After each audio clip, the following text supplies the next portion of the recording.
Baik, jadi Bapak Ibu, eee, Permenpan 45 tahun 2018 ini, merevisi atau mencabut Permenpan 41 tahun 2018 tentang nomenklatur jabatan pelaksana bagi pegawai negeri sipil di lingkungan instansi pemerintah. Seperti kita ketahui bahwa Permenpan 41 tahun 2018 ini terdiri dari 3.414 nomenklatur jabatan pelaksana yang dibagi ke dalam 40 urusan pemerintahan. Nah, di dalam Permenpan 41 tahun 2018 untuk nomenklatur jabatan pelaksana itu langsung ada di dalam lampiran peraturan menterinya. Jadi 3.414 itu terdapat di dalam lampiran. Nah, di dalam Permenpan yang baru yang merupakan revisi dari Permenpan 41 2018 yaitu Permenpan 45 tahun 2020 ini juga mengatur terkait jabatan pelaksana pegawai negeri sipil di lingkungan instansi pemerintah. Nah, bentuk dari revisinya atau transformasinya dari Permenpan 41 ke Permenpan 45 yang signifikan adalah di dalam Permenpan tersebut tidak diatur terkait nomenklatur jabatan pelaksananya. Jadi banyak yang bertanya lampirannya di mana, nomenklaturnya di mana gitu ya. Nah, nomenklaturnya ini tidak diatur di dalam lampiran Permenpan RB-nya. Namun diatur tersendiri di dalam lampiran keputusan Menteri Pan RB yang merupakan amanat langsung dari Permenpan 45 tahun 2022. Kenapa harus diatur di dalam keputusan menteri, bukan langsung di state saja. Jadi kami mendukung sifat transformasi dari kebijakan Deputi SDMA yaitu jabatan yang bersifat dinamis gitu ya. Jadi nanti terkait perubahan jabatan pelaksana tidak lagi harus merevisi peraturan Menteri Pan RB-nya gitu ya. Jadi memang lebih dinamis jika ditetapkan di dalam keputusan menteri. Itu perbedaan yang pertama. Yang kedua, terkait jabatan pelaksana di dalam Permenpan 45 karena tidak diatur nomenklaturnya, namun hanya diatur klasifikasi jabatannya saja. Jadi di dalam Permenpan 45 kami membagi menjadi 3 kelompok besar untuk jabatan pelaksana. Yang pertama adalah klasifikasi klerek, yang kedua klasifikasi operator, dan yang ketiga adalah klasifikasi teknisi. Yang signifikan perbedaannya dari ketiga klasifikasi jabatan tersebut adalah yang pertama, untuk klasifikasi klerek, jika dibandingkan dengan dua klasifikasi yang lain, yaitu operator dan teknisi, yang paling membedakan adalah untuk klasifikasi klerek, dominasi pekerjaannya atau pelaksanaan tugas jabatan ini dilaksanakan di dalam kantor gitu ya. Sedangkan untuk klasifikasi operator ataupun teknisi ini dilaksanakan di luar kantor atau istilahnya pekerjaan yang bersifatnya lapangan secara dominasi tugas. Kemudian untuk klasifikasi klerek ini secara definisi diatur di dalam permennya adalah nomenklatur jabatan pelaksana yang melaksanakan tugas pelayanan administratif. Jadi kalau dulu kita kenal dengan nomenklatur pengadministrasi keuangan, pengadministrasi umum gitu ya. Jadi sebenarnya secara tugas kegiatannya sama, yaitu melakukan kegiatan pengadministrasi. Namun jika duduk di biro keuangan tinggal mengganti objeknya aja menjadi pengadministrasi keuangan. Duduk di biro umum menjadi pengadministrasi umum. Oleh karena itu nanti kami akan tetapkan di dalam keputusan menterinya untuk kegiatan yang sifatnya administratif akan ada satu nomenklatur yang sifatnya sapu jagat, yaitu kami bentuk nomenklatur pengadministrasi perkantoran. Jadi si pengadministrasi ini berkedudukan di keuangan, berkedudukan di umum, berkedudukan di pengadaan, tetap melakukan kegiatan pengadministrasi yang sifatnya itu adalah backup kegiatan perkantoran. Kemudian yang kedua, untuk klasifikasi operator dan yang ketiga untuk teknisi, ini kedua klasifikasi yang memang secara dominasi tugas dilaksanakan di lapangan, jadi bukan di internal kantor Bapak Ibu. Nah, yang membedakan dari dua klasifikasi ini adalah terkait sertifikasi atau syarat jabatannya. Jadi untuk klasifikasi operator, syarat jabatan atau syarat kompetensi, syarat keahlian, ini sifatnya tidak melekat. Jadi bisa didapatkan setelah duduk di dalam jabatan. Sedangkan untuk klasifikasi teknisi, ini untuk syarat jabatan, klasifikasi jabatan, syarat keahlian maupun kompetensi ini melekat. Artinya harus didapatkan lebih dulu sebelum menduduki jabatan gitu ya. Jadi nanti ada contohnya di lampiran saya selanjutnya. Kemudian nomenklatur jabatan pelaksana ini ditetapkan oleh Menteri Pan-RB melalui keputusan Menteri Pan-RB berdasarkan usulan dari instansi teknis. Apa yang dimaksud dengan instansi teknis? Instansi teknis ini adalah kementerian lembaga yang memang menaungi karakteristik atau tugas spesifik tertentu di dalam urusan pemerintahan. Contohnya, untuk Kementerian ESDM ini dipersilahkan mengusulkan jabatan pelaksana atau nomenklatur jabatan pelaksana yang berkaitan dengan TUSI Kementerian ESDM gitu ya. Jadi berkaitan dengan TUSI energi dan sumber daya mineral. Jadi tidak boleh misalkan Kementerian ESDM mengusulkan nomenklatur jabatan pelaksana terkait pekerjaan umum gitu ya atau keuangan. Itu tidak boleh karena di luar dari ranah TUSI kementeriannya.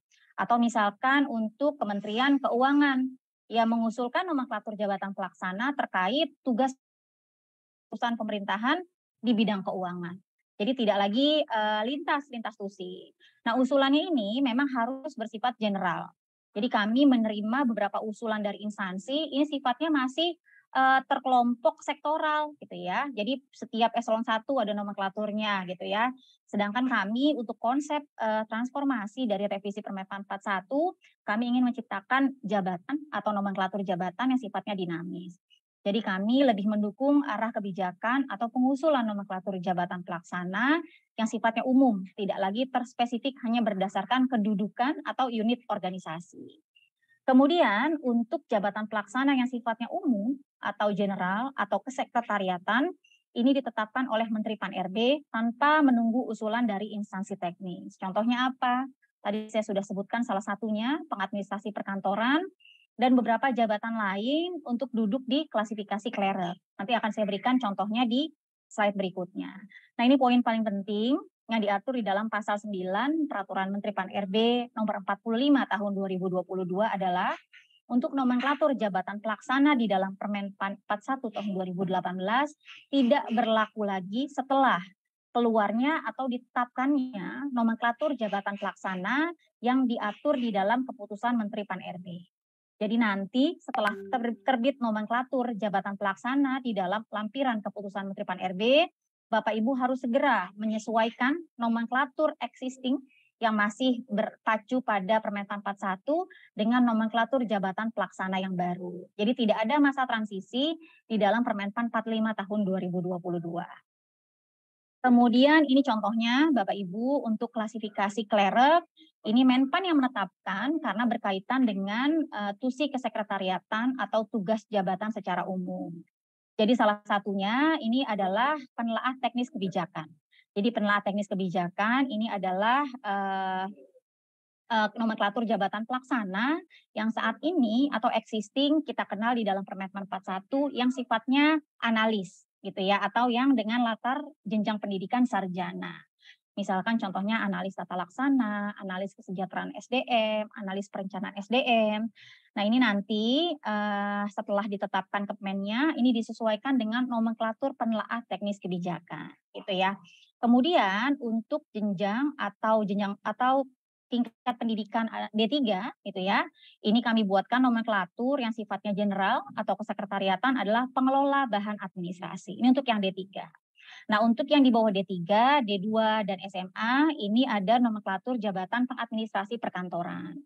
Jadi untuk klasifikasi clerk, karena ini sifatnya general atau administratif atau back office gitu ya, ini memang lebih general jika dibandingkan dengan klasifikasi operator maupun teknisi.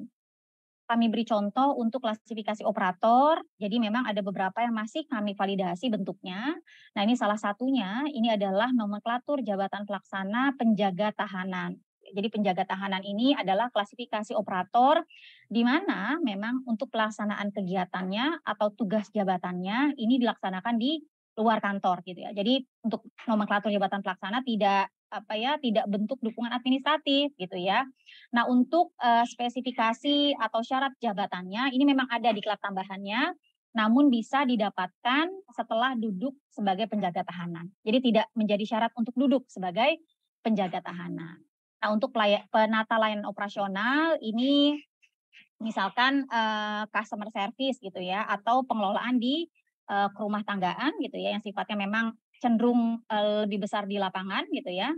ini kami ada menciptakan nomenklatur yaitu penata layanan operasional. Kemudian untuk nomenklatur lain ada penata kelola keamanan dan ketertiban. Ini merupakan jabatan pelaksana untuk JF Satpol PP gitu ya. Karena Satpol PP kan memang harus selain JF dia harus PNS gitu ya. Nah, ini untuk kami mengakomodir asisten Satpol PP lah istilahnya ya. Ini kami ciptakan nomenklatur penata kelola keamanan dan ketertiban. Ya, jadi juga untuk mengakomodir jabatan yang memang berkaitan dengan tugas fungsi Satpol PP di lingkungan Kementerian Dalam Negeri maupun di lingkungan pemerintah daerah.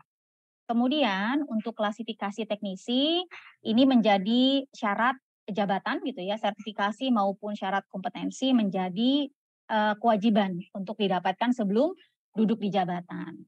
Contohnya adalah untuk jabatan nakoda kapal, ini untuk awak kapal negara ya, nakoda, mualim, kepala kamar mesin, dan lain-lain ini banyak, ada sekitar 26 nomenklatur untuk anak buah kapal. Nah, ini ada bentuk sertifikasinya. Jadi untuk melamar sebagai nakoda kapal kelas 1, tidak hanya cukup untuk S1 atau D4 bidang pelayaran, namun sertifikasinya terkait ANT2, ANT3 gitu ya, SSO, medical care, ini wajib dipegang, wajib dipenuhi sebelum duduk di jabatan.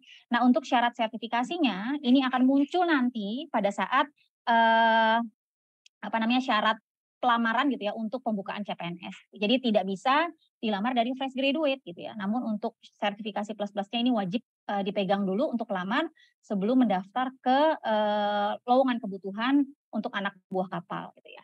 Nah, mungkin yang perbedaan signifikan itu Bapak Ibu untuk untuk klasifikasi teknisi dan operator ini berkaitan dengan syarat untuk duduk di dalam jabatan bisa didapatkan sebelum atau sesudah duduk di dalam jabatan pelaksana. Nah, mungkin dari saya itu, silahkan jika ingin ada pertanyaan, kurang lebihnya saya mohon maaf. Assalamualaikum warahmatullahi wabarakatuh. Waalaikumsalam warahmatullahi wabarakatuh. Wah, ternyata udah banyak berubah ya Mbak Mita ya. Jadi konsep yang dulu pertama kali dibuat ternyata sangat mengunci ya urian jabatan dari masing-masing jabatan yang mungkin dari ini terima kasih ya atas paparannya terkait jabatan fungsional. Ternyata memang sudah mengalami 3 kali perubahan ya Mbak Mita ya untuk jabatan pelaksana ya. Jadi 3 kali perubahan itu ternyata pawangnya itu ada di sini. Jadi kalau memang ada yang mau bertanya, monggo silahkan. Ini saya bacakan pertanyaannya ya.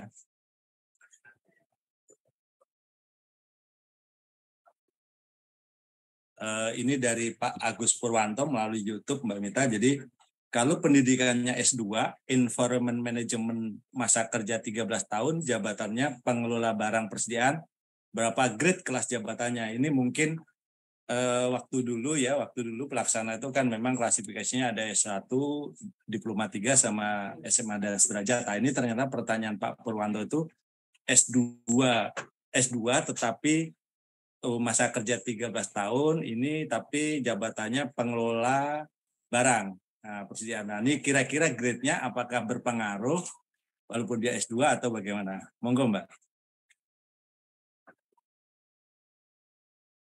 Baik, terima kasih Mas Untung. Jadi mohon izin Bapak untuk menjawab.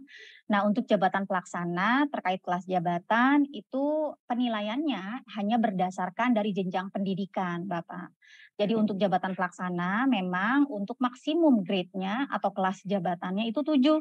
Jadi tidak mempertimbangkan S2 gitu ya atau masa kerja di dalam jabatan. Itulah yang membedakan jabatan pelaksana dengan jabatan fungsional.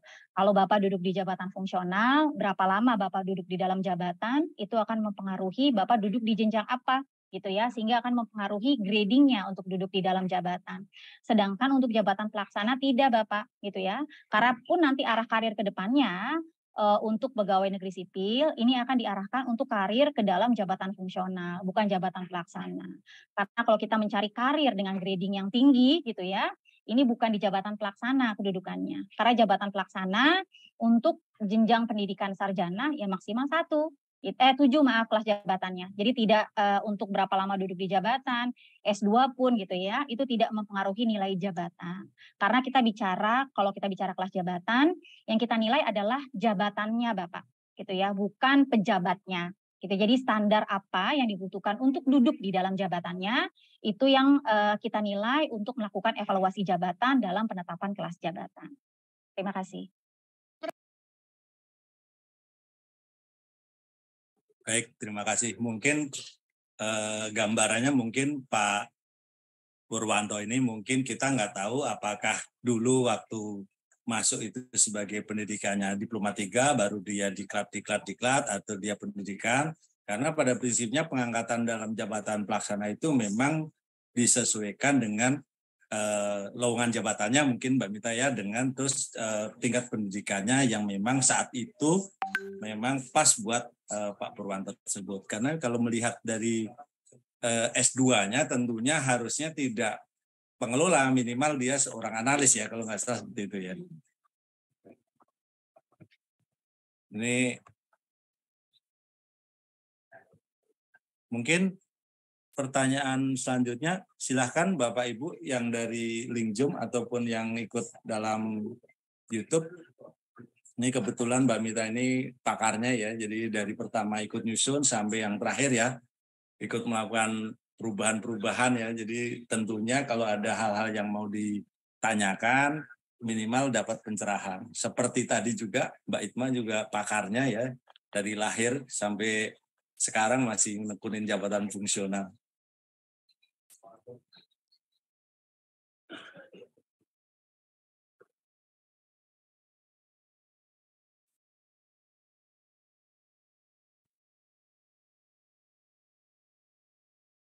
Baik, mungkin ada lagi Mbak Mita yang mungkin mau di-sharing terkait dengan jabatan pelaksana sambil menunggu teman-teman yang mau bertanya. Mungkin ini aja Mas Untung, bahwa untuk keputusan Menteri Pan-RB-nya terkait nomenklatur, insya Allah di bulan ini akan kami tetapkan, karena juga berkaitan dengan formasi untuk sekolah kedinasan dan pengadaan CPNS di tahun 2023 gitu ya. Namun sayangnya sampai saat ini hanya beberapa instansi teknis saja yang sudah usul ke kami gitu ya. Jadi ada beberapa instansi teknis pun yang belum usul gitu.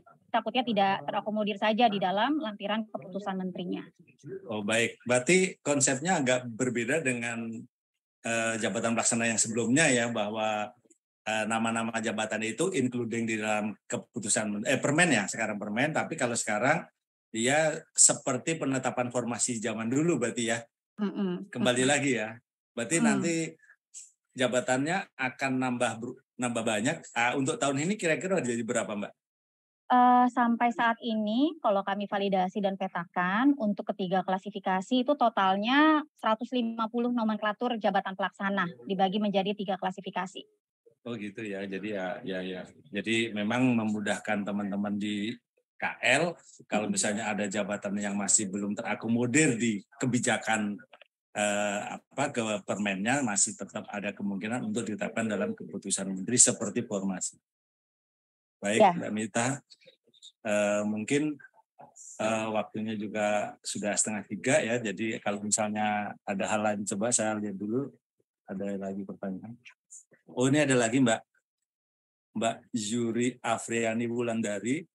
Izin bertanya Ibu, apakah analis laporan akuntabilitas kinerja itu masuk ke jabatan pelaksana klerek?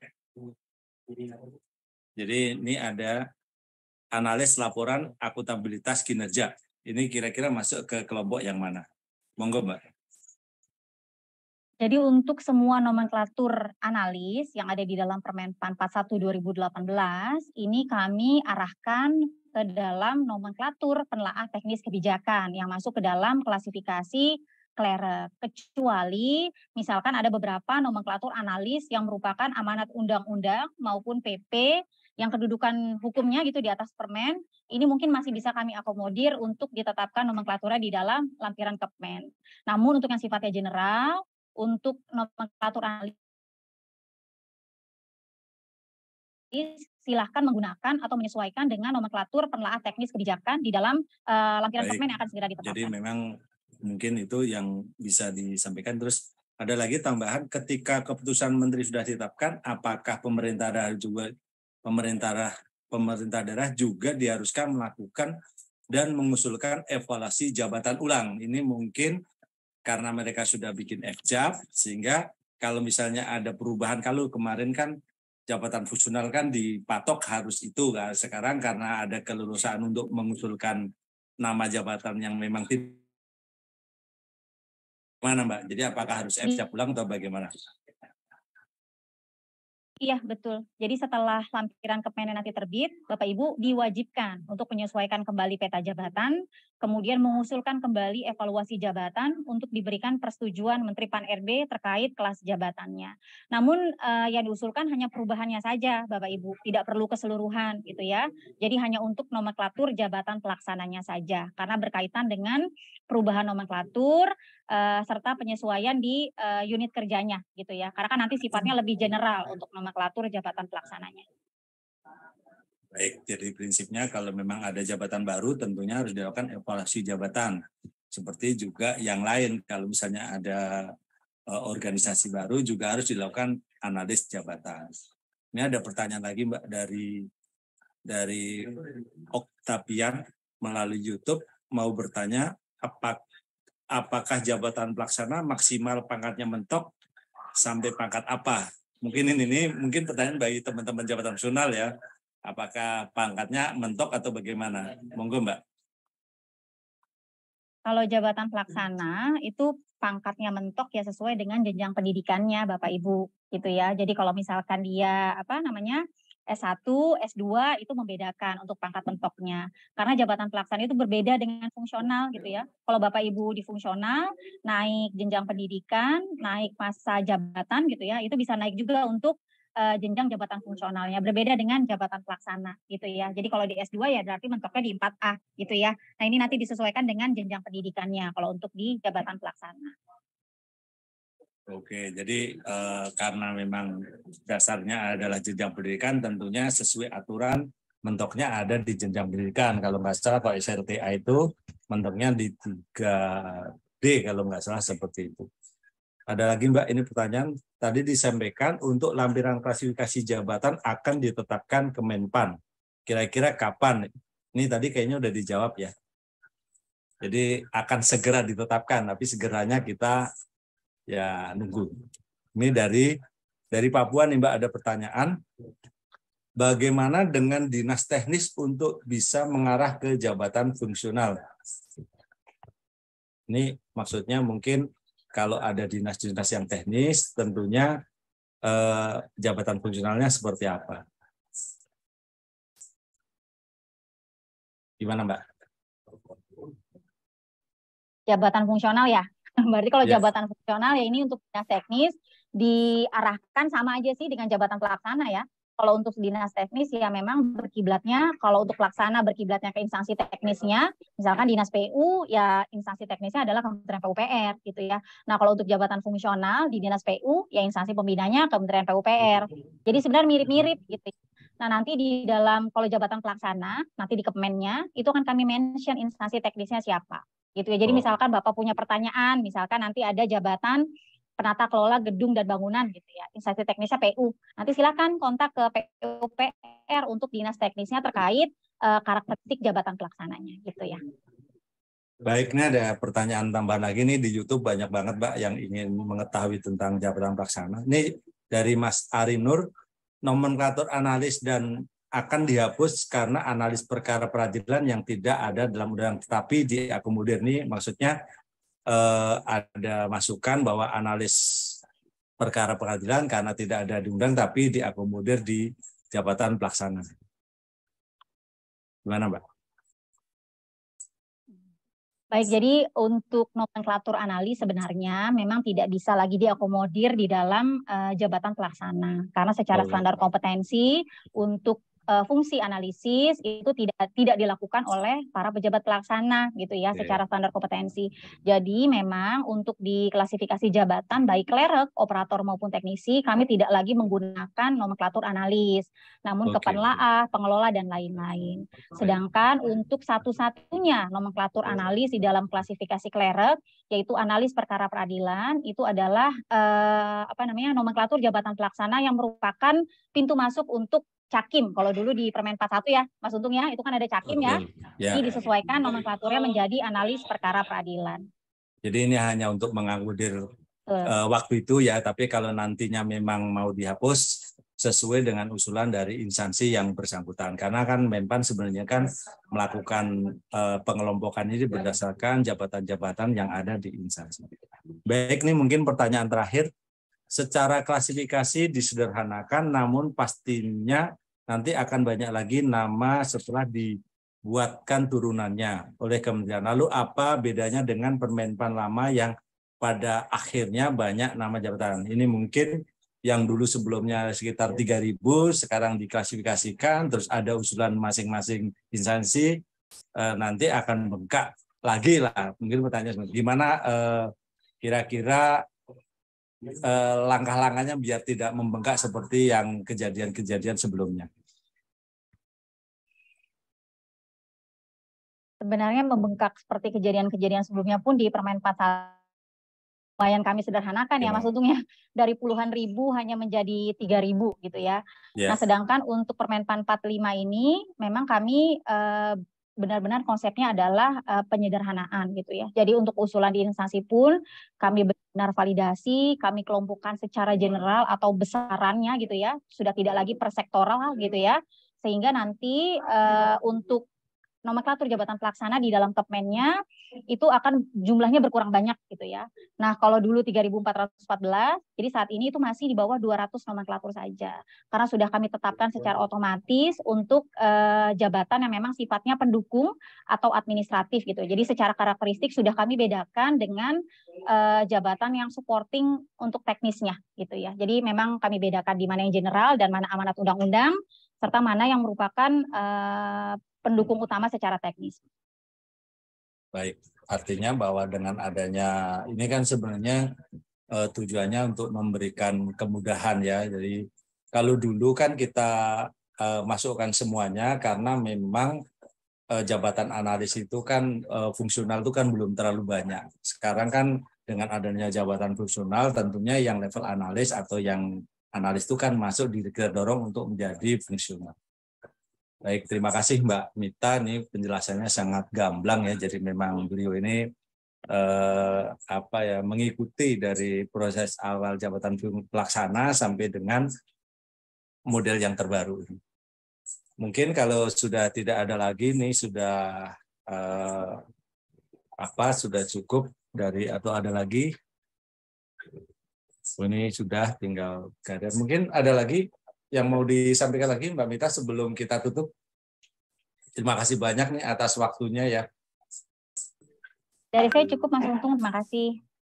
Oh ya baik, terima kasih banyak kepada Bapak Ibu yang telah mengikuti coaching klinik terkait kebijakan Pan RB yang saat ini adalah jabatan pelaksana yang disampaikan oleh Mbak Mita. Kami tutup, alhamdulillah. Terima kasih. Wassalamualaikum warahmatullahi wabarakatuh. Terima kasih ya Mbak Mita ya atas waktunya. Iya, makasih.